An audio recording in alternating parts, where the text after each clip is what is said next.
Good morning. Namaste, everyone. Thank you for joining the Sunday discourse. Right now, I am in Madison, Wisconsin, and we have 2 days program. We had program yesterday. So today the Zoom talk is happening here. At the same time, some people are sitting here also in Madison.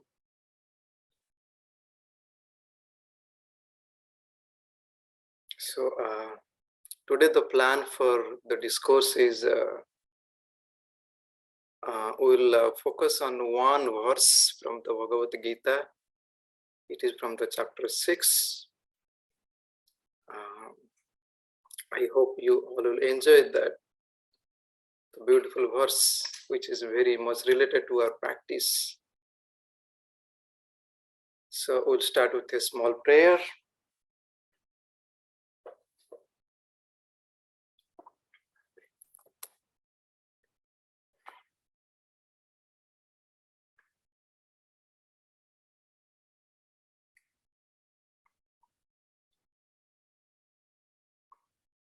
Om Parthaya Pratibodhitam Bhagavata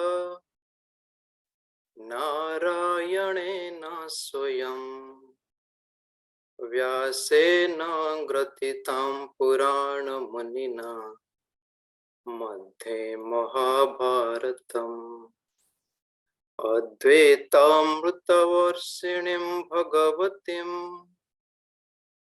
Ashtadasatyayinim Amba Tvam Anusandadhami Bhagavat Gite Vavadveshinim Gite Vavadveshinim.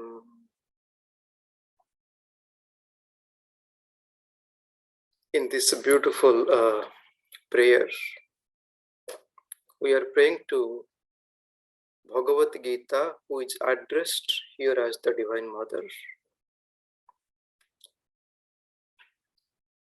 In this verse, it is said that Arjuna the Partha was illuminated by Lord Narayana himself in the battlefield. And this Bhagavad Gita was part of Mahabharata and composed by Sage Vyasa. And this Bhagavata consisting of 18 chapters. And let we pray to the Mother, who is the Gita, to give us the knowledge, to give us the understanding of life. Om Tat Sat Om. I am offering my prayer to the Gurus. Seek their blessings for all of us. Om Tat Sat Om. Once again, good morning, namaste everyone. As I said, we'll focus on one verse from the chapter 6. So you may know that chapter 6, where Lord Krishna mostly talked about the meditation. And the name of this chapter is Atma Sanyama Yoga or Dhyana Yoga, Yoga of meditation. If you read the Bhagavad Gita, the definition of yoga you will find in various places. And it is very interesting when you look at the various definition of yoga. We know that yoga means union. This is a very common meaning of yoga, union. But if you, in the chapter 6, you will see another interesting and completely contradictory definition of yoga, which is Viyogam Yoga Sangitam. Here, yoga means separation. We know yoga means union, but if you look at this particular verse, Viyogam means separation. Separation is yoga. What does it mean? If you see the pursuit of knowledge, it is not more like climbing the mountain or Everest mountain. It is more like dropping, not to hold the rock, but to drop the rocks. That is what, if you look at this particular definition, that says Viyogam Yoga Sangitam. It is more like dropping than climbing. That is what our spiritual life should be. Not to hold on to the things, but to drop. Dissociating ourselves from our own identity, from our own personality that we are holding. That is the beautiful definition. Viyogam Yoga Sangitam. Separation from it's a dukkha viyogam sangitam. Separating ourselves from the sorrow is known as yoga. It is said that whatever is in our heart, that will come out, which is also written in the Bible. It says, from the fullness of heart, one speaks. So whatever is in our heart, only that thing will be visible to others. Many times we want to hide our personality. If we have done some mistakes, we want to hide ourselves, but really we cannot. And you may have heard the story of the fox. This is the story you may have heard from Guruji. The fox, while going for hunting, and one day the fox fell down in a blue water. Probably the blue water was kept for some dyeing the cloth, and the fox fell down. And when fox came out, the color of the fox is completely changed. It looked blue, and the fox was a little surprised to see the blue color and went back to the forest. And everybody got scared. And some of the fox, who is this? Looks like us, but looks completely different. And the fox is very smart. And the fox realized, now I look different. Now I should become the master of all. And started basically instructing everyone, do this, do that. Then finally asked the other foxes, who is the king of the forest? Tiger came, and the fox, went back to basically climbed a big branch, stayed there, and instructed the tigers, do this, do that. And the lion came, and the elephants came. Everybody came, got scared of this fox, but looked completely different. And he gave the idea because he has come from the heaven. But the other foxes, they thought, well, look like us. Let's do something. So when the evening came, the other foxes started howling. The fox, they make their howling sound in the night, in the evening. When they started making the howling sound, this fox could not control. Join them. What does it mean? We really cannot hide our personality. It will come out. And a few days ago, I was reading the Gurudev's book in the company of my master. I think the second volume, Gurudev is saying, and he is using two words, chori or nari. What does it mean? If you have stolen something from somewhere, you really cannot hide. And if you have some kind of illicit relationship with someone, that also you cannot hide. So it will come out. So we really cannot hide if you have done some mistakes. So the purpose of telling this, because we are thinking of the Gita, what is in the heart of Lord Krishna? And here this verse says, Gita me Hridaya Partha. Lord Krishna is telling Arjuna that Bhagavad Gita is my heart. Gita mein hridaya partha, Gita mein saramuttamam. O Arjuna, O Partha, Gita is my heart, and I am giving my heart to you.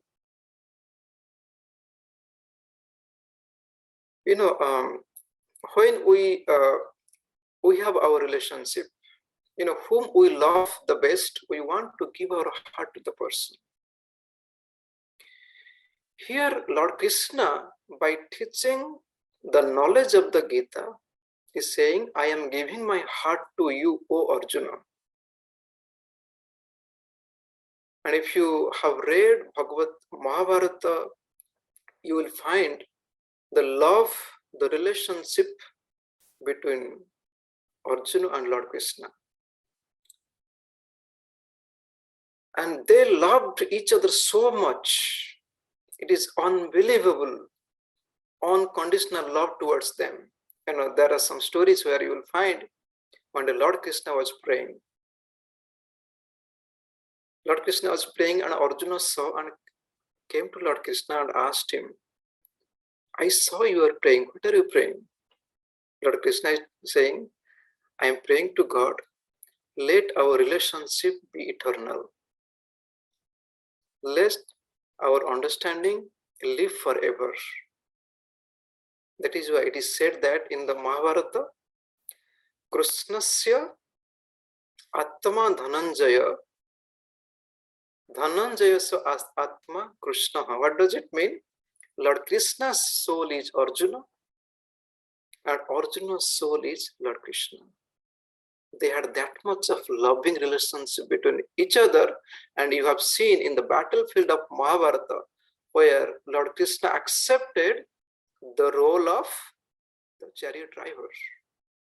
And Lord Krishna was himself a king, not just ordinary king. He was considered the most powerful king of those times. But he accepted the role of the chariot driver. It is because of their love and relationship. And in the chariot, when Lord Krishna was driving the chariot and Arjuna was the charioteer, Lord Krishna was the driver, driving the chariot in the battlefield. And if you know how the battlefield happened, when Arjuna was the fighting was going on, the battle was going on, every time Arjuna was hitting Lord Krishna, because he was sitting in the front, hitting with the leg. If Lord Arjuna would hit the left side of the shoulder, means take me to the right. Hitting the right side of the shoulder, take me to the left. You can imagine 18 days of the battle, how many times our Lord Arjuna kicked Lord Krishna. But he accepted out of love, because it is the relationship.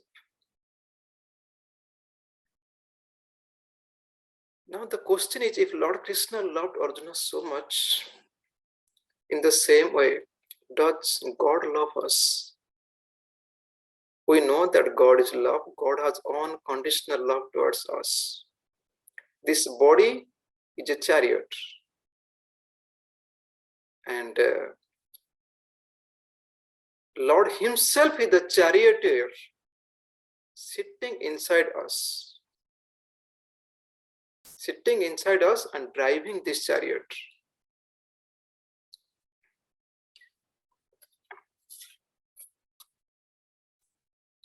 If you see chapter 1, especially from chapter 2, 3, 4, 5, in these 4 chapters,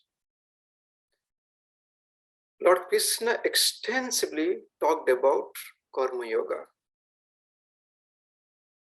Towards the end of chapter 5, he opened a new type of communication. Towards the end of chapter 5. That is where Lord taught Arjuna how to really control the thoughts, how to really control the mind. And our whole struggle, the whole struggle in the spiritual life is to control the thoughts. And if you see in the chapter 5, Lord Krishna is giving this beautiful sutra telling Arjuna how to really control the thoughts. That is where he taught the art of breath regulation or the art of pranayama. He is teaching prana pana samayukta pacha. Prana pana samakrutva nasa abhyantaracharino. Prana pano samakrutva nasa abhyantaracharino. Arjuna, you should learn how to balance your inhalation and exhalation. You should learn how to balance prana and apana.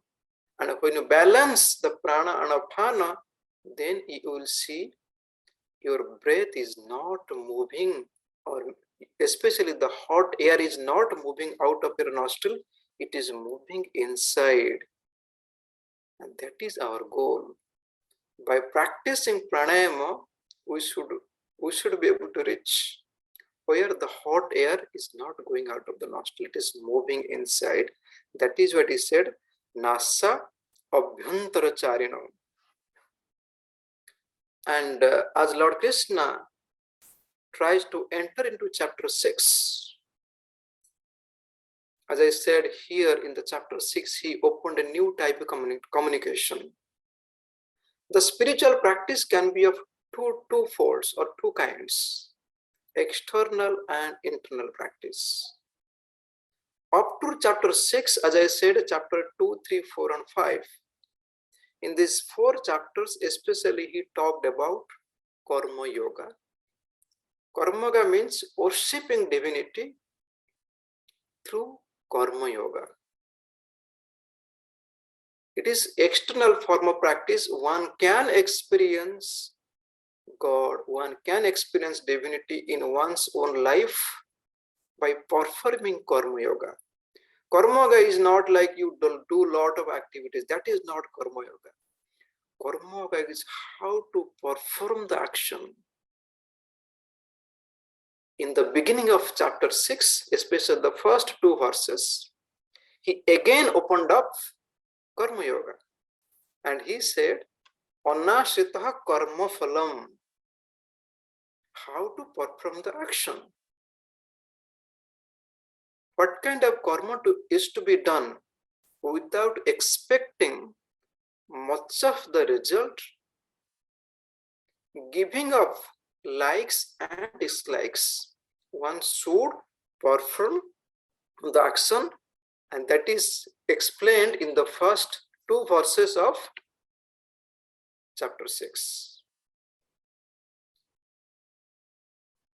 Important thing is giving up likes and dislikes. But if you see, we are bound in our life because of our likes and dislikes. That is where beautifully explained in the chapters, in the first 2 verses. We have these 3 bodies. We see the physical body, but we don't see the other 2 bodies, the astral body and causal body.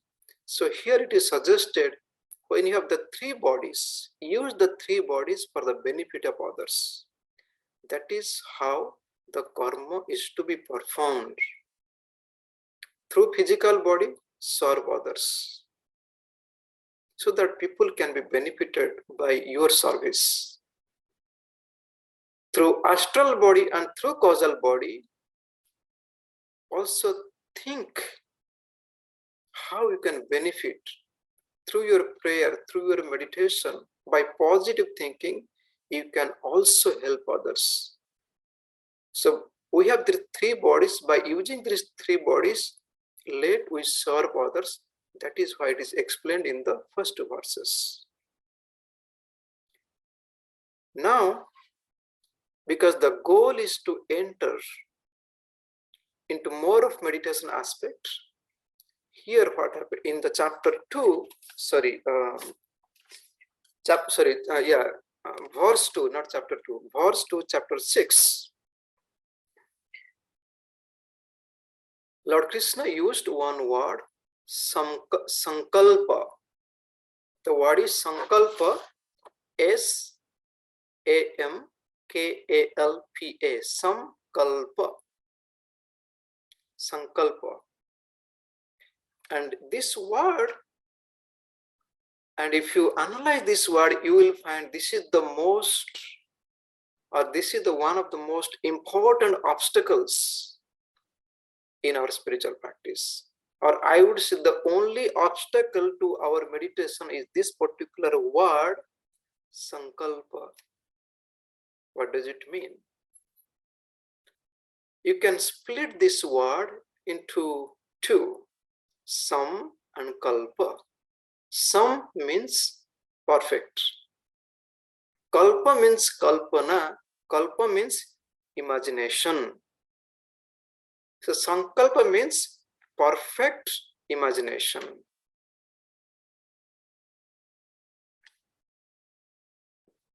There is another word called kama. Kama means desire of any object. Kama means desire of any object. And the source of the desire, the source of kama is this sankalpa. From the sankalpa alone, the desire is born. So what is this sankalpa? If we'll analyze a little bit more, many times we think of something, then the thought comes, well, I should have this. I should have this. The moment you think, I should have this, then the desire manifests. And desire is the one where our mind returns again and again. Sankalpa can come and go. Sankalpa can come and go, but the moment you finalize, the moment you decide, yes, I should have this. Previously you said, I should have this, now I must have this. The moment you say, I must have this, you have no other way to fulfill that desire. That is why the spiritual masters, they say, you really don't have to worry about the desire that much. You should worry about the sankalpa. Sankalpa is the root. That is why in the chapter 6, in 3 places, you will find this particular word sankalpa explained again and again. Lord Krishna is teaching Arjuna, teaching all of us, be careful if you are following the path of meditation. Always be attentive of when the sankalpa manifests from time to time. And sankalpa is that sweet desire, we get some sweet desire and we want to, think of it again and again. The moment you think of anything again and again, that is the sankalpa, and the moment you decide to get that thing, that becomes the desire, and you have no other way, you have to fulfill that desire. That is why where you have to be very careful about this sankalpa. There was a spiritual seeker, and one day he came and he asked a question to one spiritual master. He said, I have a question for you. Traditionally, when we read the mythology, we read the story where when a person meditates, the celestial dancers, they used to come and disturb the spiritual seekers. Do they really come now? This was the question asked by this person. Do these celestial dancers, do they come now? And the spiritual masters, he was very funny. He said, yes, they come. They also come nowadays. How do they come? Do you know someone to whom these people have come, or the celestial dancers have come? This comes to you every time. What do you mean? In the sweet desire that you get in your meditation, they are the celestial dancers. And when this sweet desire comes, you want to think again and again. And when the celestial dancers came earlier, what did they do? They just, wasted the present time of the seeker, the present moment of the seeker. Same thing when this sankalpa, the sweet desire, comes to us again and again, that basically kills our present moment. So we have to be very careful. I'm getting some questions. I look at the question towards the end. Chapter 6, again in chapter 2, beautifully also explained why do we get the desire? Why do we get the sankalpa? It is said, dhyayata visayan pumsaha. When you think of something, when you like something, you want to remember it again and again. The moment you remember or find some good thing about again and again, slowly it creates a strong desire in you. That is where we have to be very careful about this sankalpa. Before the thought manifests in a very simple thought, try to be alert, not to allow to become a desire where you have to fulfill the desire. Guruji said, when there is sankalpa, there is also vikalpa. Vikalpa is another word. The kalpa is same, and here the another prefix, vi. Vikalpa means alternate option. In the meditation or in your life, you think of something, you want to fulfill some desire, then you think, if this, not this, then that. The vikalpa. And that is where our mind plays the tricks throughout the life. And one of the beautiful definition of the mind, sankalpa vikalpatmika manaha. Mind is made of this sankalpa and vikalpa. So we have to be very careful. In the chapter 6, as you go further deep, in the verse 25, chapter 6, verse 25, another beautiful instruction is given to the spiritual seeker, especially those who are meditating. It is said, shanehi shanehi uparamet. What does it mean? Shanehi shanehi means slowly and slowly. Slowly and slowly may one resolve. Shanehi shanehi uparamrit. This is chapter 6, verse 25. You can refer later on. Buddhya dhruti gruhitayaha. Buddhya dhruti gruhitaya means, dhruti means patience. If you are a meditator, you have to have patience. Don't rush into everything. Slowly and slowly, you should find the solution to your life's problems. If you rush, then you will not achieve. We meditate. And when we meditate, many times people complain, mind is too restless. I've been trying and trying and trying. And many times people get really restless. Then what they do? They give up the path. Then they go somewhere else. They said, well, it doesn't work for me. That is why Lord Krishna is specifically instructing the spiritual seekers, the meditators, shanehi, shanehi. Go slow. Don't rush. The problems that we have seen in day-to-day lives. People get up late in the morning. When they get late in the morning, they're delayed. What do? They jump out from the bed. They jump out from the bed, run to the bathroom. There is no time because they have to go to the office. Quickly come from the bathroom, then run to the car, jump into the car, then drive. Not to do this kind of thing. If you start your day with this kind of mind, with this kind of rushing, then what happened to the whole day? Why don't you get up little early, have little more time so that you can go slow, you can think slow, plan slow. If you want to cook something, for example, if you want to rush in cooking, what will happen? The food will not cook properly. So specific instruction here Lord Krishna is giving, shanehi, shanehi uparamet. So Guruji said, in the spiritual life, there is nothing to hurry. So it is said, if you want to materialize your dream, take your steps slowly. And this is a song from the movie of Saint Francis, Brothers Moon, Brothers Sun, Sister Moon, right? I think that's the movie.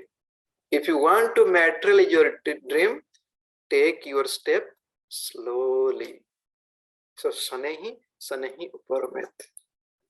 And the beautiful story you might have heard, where the bird couple, the sea wave took away the eggs of the bird couple, and the mother bird was weeping, and the male bird came. So what happened? The sea has taken away my eggs, and she was very upset and crying.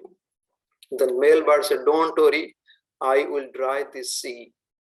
How can you dry this? Don't worry, I will dry this. So what this male bird was doing, going into the sea, dipping the wing, come out, and dropping some water, again going, and this act it was doing for some time. And the angel came, saw the act of this bird, and told God, this is what is happening. God came finally and told the sea, please return the eggs. What it was doing? Constantly trying the effort. So that is why in spiritual life, nothing to hurry. Take your steps slowly. If you take your steps slowly, then you will achieve the goal. Now the next verse, which is actually the verse of our discussion today, it is the verse number 26. And this is one of the most beautiful verse. That is where I selected the topic in how to go back to the source. And let me share the screen. Give me 1 second.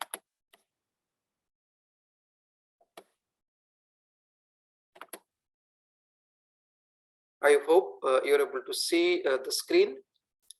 This is the beautiful verse from the Bhagavad Gita. And this verse is so beautiful. And you can read the meaning. It says, Yataha yataha nischarati manahas chanchalam asthiram tatahas tata niyam eta atmaneva vasham nayet. So the meaning that it says, for whatever reason, the unsteady mind, always in a state of flux, goes away, bringing it back from that with reference to the self alone. May one bring the mind into one's own hands. This is the verse 26. And if you look at this particular verse, you see there are two characteristics of mind is explained here in this verse. It says, Manaha chanchalam asthiram. So chanchala means flux. In a state of flux, asthira means unsteady. And we know that our mind always in the state of flux, which is supposed to be, I think. If mind is not in a state of flux, you are stuck with one thought. Right? It is good, right? It is good that mind is restless. Guruji said, it is a blessing that our mind is restless. You say, what does it mean? Because we want concentrated mind, we want focused mind. But you are saying it is a blessing. Guruji said it is a blessing. Right? If your mind is concentrated, if your mind is focused, focused mind means you are not getting many thoughts. Maybe one or two thoughts flowing in you for a good period of time. Now one negative thought has entered into you. Thought of anger has entered into you. Now what will happen? If you have a focused mind, and this thought will not go, and it will create a big disaster in your life. So Guruji said restless mind is a blessing in the beginning of spiritual practice. And one should not expect concentrated mind or focused mind right away. That is why previously Lord Krishna said, Sanehi, Sanehi, let it happen slowly. Slowly you should be moving along with your spiritual path, slowly and slowly. Then eventually as you move slowly, when all the negativities are gone, when you are no more distracted by the negative thoughts, at that time only the concentrated mind, the focused mind will be a blessing. So one is to be very, very careful about that. And the nature of the mind, see, the mind doesn't stick. Mind goes from one place to second place. Then from second place to third place to fourth place. Constantly mind is wandering, mind is moving. So what is the suggestion here? Whenever your mind is going out, and when this is happening, when you are meditating, especially when you are meditating, and we have experienced the mind goes out. The moment mind goes out, here Lord is saying, bring it back to the source again and again. Many times people complain that when only it happens at the time of meditation. When we try to meditate, then mind goes out to different kind of work. But when we do different kind of work, doesn't look like mind becomes that much restless. And Gurudev said beautifully, Gurudev said, Devam Bhutva Devam Yajet. What does it mean? He said, be God and meditate on God. We think work is one and our meditation is another. That is where the distraction happens. That is where we create the division. No. And we have to achieve and we have to reach the state where when we are meditating, we are meditating. No more other thoughts. When you are working, we are working. And Guruji said, interestingly, Guru said, when you are meditating, you think of work. And when you work, do you think of meditation? That doesn't happen. It is the mind that is creating this restlessness. And one has to be very, very careful about this. So the suggestion here is, when we try to meditate,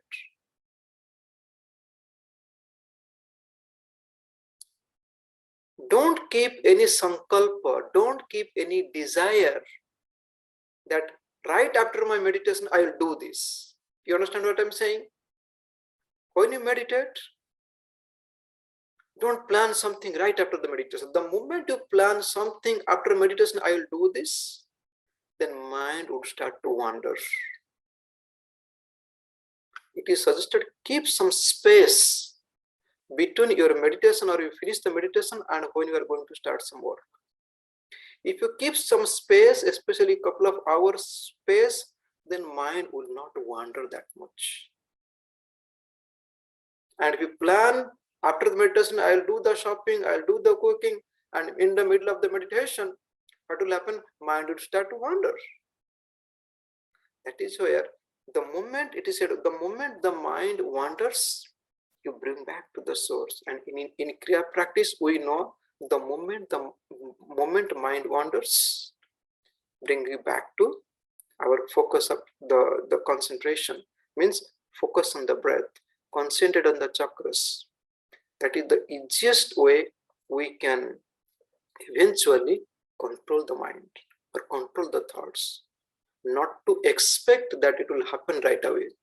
That is why Lord said, Yataha yataha nishcharati, Shanehi shanehi upar mein, the previous verse number 25. Shanehi shanehi upar mein buddhya dhriti gruhetaya please have patience. If you do not have patience, forget, you cannot make spiritual path. You cannot grow in the spiritual path, and you have to be extremely careful about this. So it is said that Lahiri Master said, we think a lot, even in the meditation. He said, not only we think a lot, we also talk a lot in the meditation. Constantly we are talking, mental chatting is going on in the meditation. He said in Bengali, खूब सावधान ध्यानर समय मन जेन कथा न कहे. Please be alert, be careful, so that mind should not chatter in the meditation. If mind would start chatter in the meditation, we'll think of all these things. Be very careful. So now how we should be free from this? We know that mind should not chatter. We know that mind is rested. We are trying our best. Guruji gave some beautiful solution. He said, the first one you should cultivate in your life is good company. Second thing he said, study the scriptures or study some good books and regular practice of meditation. He said, if you allow your life moving in these kind of directions, allowing more and more of this thing to happen in the life, then eventually you would find that you have better control over your thought pattern. And it is a continuous and regular practice. There is another, what is the time? There is another beautiful verse that it is said that Yadana liyate chittam nacha vikshipate punaha aningam anabhasam sampannam brahm tada yada. So it means there are 4 distractions that can happen in our spiritual path or in our meditation. The first one, it's a loya. Loya means dissolution. What does it mean? While meditating, if you fall asleep, that is what it is meant. Loya means dissolution. Try to avoid falling asleep in the meditation. But many times, especially when you do the relaxation practice, people fall asleep. Try to be alert. The moment you fall asleep, you lose all the concentration. Try to be alert. Guruji has suggested always before the meditation, make sure that your body is active. You get up and you go and sit for meditation, it won't work in that way. Do some physical exercise, do some stretching, so that you have an active body. Then you go and sit for your meditation. That would help you. That is called loya. The loya, the dissolution should not happen in the meditation. The second thing it is said, vikshepa. Vikshep means mind should not engage. Mind should not engage in different things in the meditation, but it does. So in Kriya practice, masters have taught us to be free from this. Pranayama, regular practice of pranayama would help. The moment you bring balance, these 2 forces, prana and apana, the inhalation and exhalation, into the sameness, when they become balanced, then it is very easy to focus and concentrate. Pranayama would help. Then the third thing it is what mind should not be restless. It is known as kashaya. And mind, the fourth one is mind should not enjoy the object. This is what happens in the meditation, and one should be careful, one should alert about this. So regular practice of meditation, regular study of scriptures, availing the good company, that would help eventually to be free from the negative thoughts.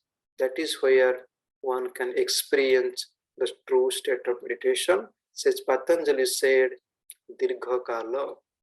One should resolve, one should decide to practice meditation for a longer period of time. Not that you practice for a few months or a few years. That is not the case. One should resolve, one should take a vow. I have accepted the spiritual path. I should continue this till I achieve the goal of life. Till that point, I will not give up the path. But usually many people, they don't do this. They think, well, this is not working for me. But there is no other way. You look at anywhere, study any books, look at the experience of any masters. Everybody has said the same thing: have patience, follow the spiritual path for a longer period of time if you want to achieve true success. So let us focus on these beautiful teachings of Lord Krishna. Whenever mind goes out, learn how to bring it back to the source again and again. Okay, with this much, let me look at some of the questions. So thank you so much. The question is, what to do if we experience hunger or pain? Hunger or pain where during the meditation time? Well, if you feel hungry before meditation, hunger could be false hunger. If it is false hunger, drink some water, then the hunger will go away for an hour or two. And if you are really feeling hungry before meditation, then I would suggest you, I have done this and I do this. When I feel hungry in the evening before meditation, especially if I'm working in the garden, so I just drink some juice. So that the juice, when you drink, it is not sitting in the stomach. And your hunger is easily gone for a couple of hours. And it's a hunger or a pain. Of course, pain has a reason. Why do we get the pain? Right? Whenever there is a pain, you just cure the pain. You just take the precautionary steps so there is no pain. And if it is pain on the leg or in the back, and make sure there is something wrong in the body. You have to take care of the body. Proper exercise, proper stretching is needed. So then another question is, my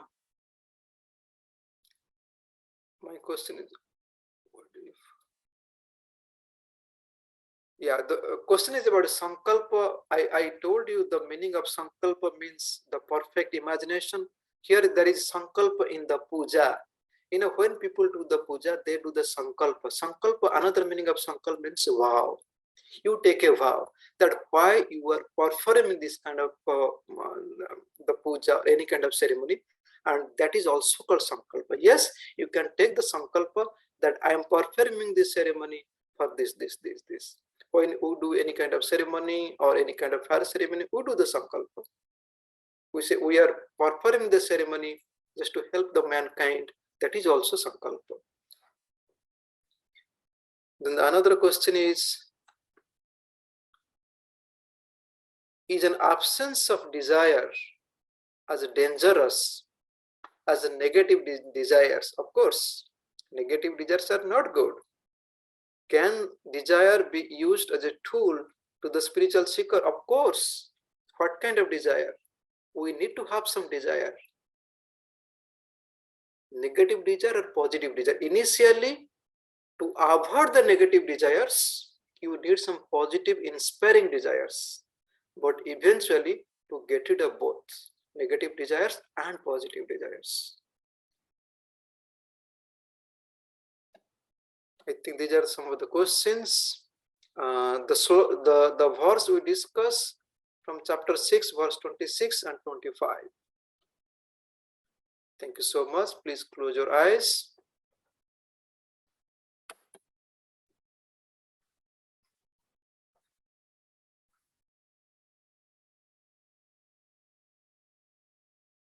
Concentrate in between the two eyebrows.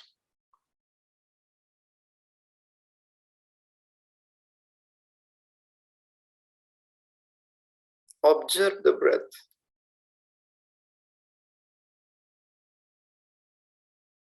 When you observe the breath, you can also observe the thoughts.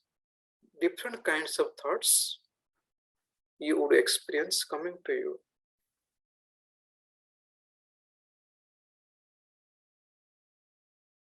When the thoughts are coming to you, just pass all the thoughts. Please do not engage yourselves with the thoughts. Be the witness to your thought, not to engage. Engage your mind with the breath.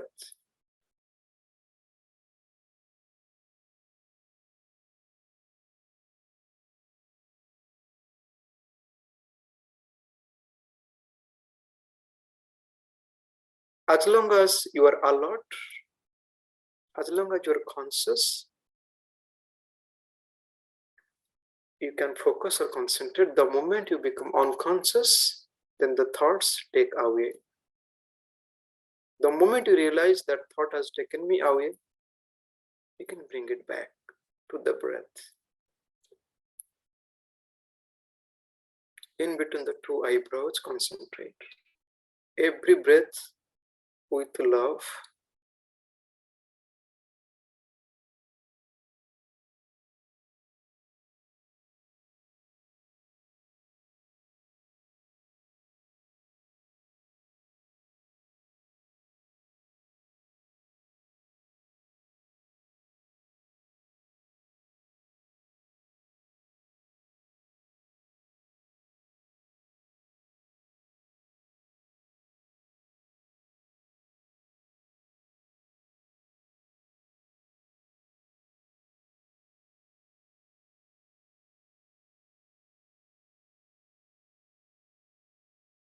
Concentrating in between the two eyebrows, please take a deep breath.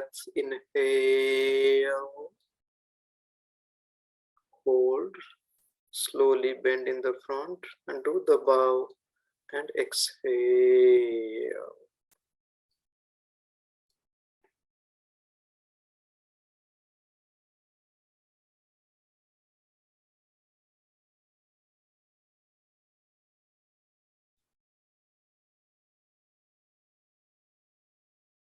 Every breath you are watching.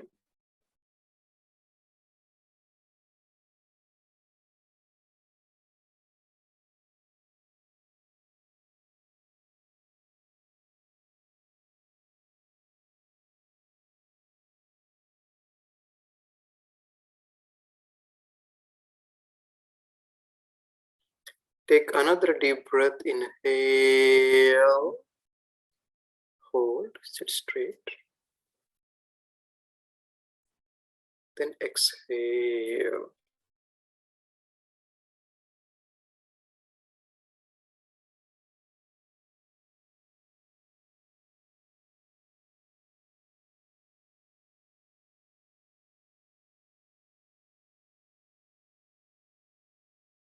Experience the thoughtless state of the mind.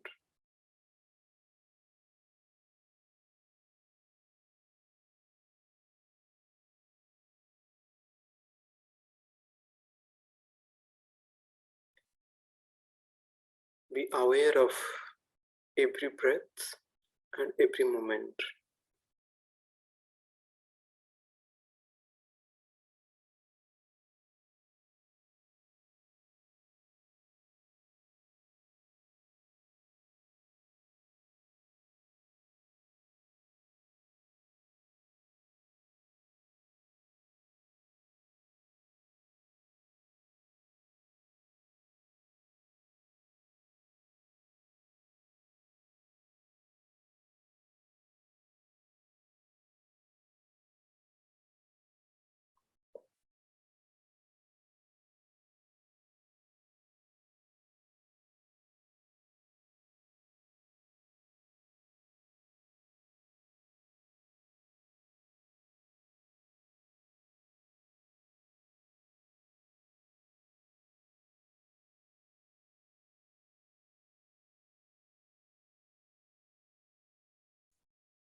Let us pray to God.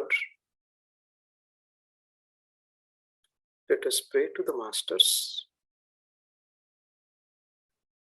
Again and again, the prayer should continue till we achieve the goal.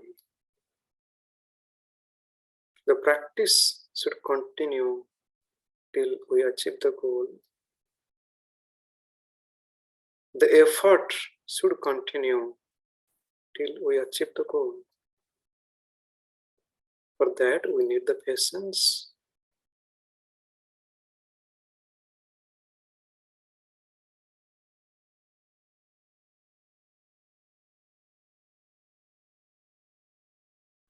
Thank you all.